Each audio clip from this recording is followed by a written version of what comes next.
non si podea neanche parlare in che l'inferno, e il silenzio de morte e seria durare in eterno.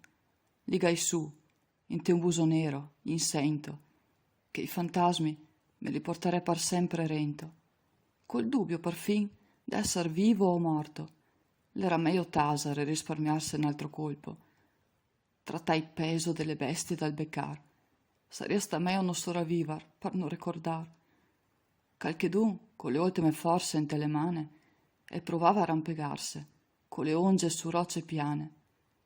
Se sbrissiava su, sempre pisò. Pianti sto feghè, pian, pian, che noi te senta. Ci prova sol che a fiatare e se ne penta. Non vuole mia, che sentendo qualche rumor, e te daga un altro colpo de mitra sopra il col. Passa le ore, passa la sé, par che scappa i sensi. La vita la scappa, uno che l'altro, senza lamenti. Oh, mamma, ecco, me par de vederti brillar. Non so se l'è un sogno o se son bello driochenar. Non sta a pianser per me, ondi se rivedaremo. Temme stretto come da boccia al tuo seno. Strensame, perché go tanta paura, ma non sta a augurarghe a che gli uomini nessuna sciagura.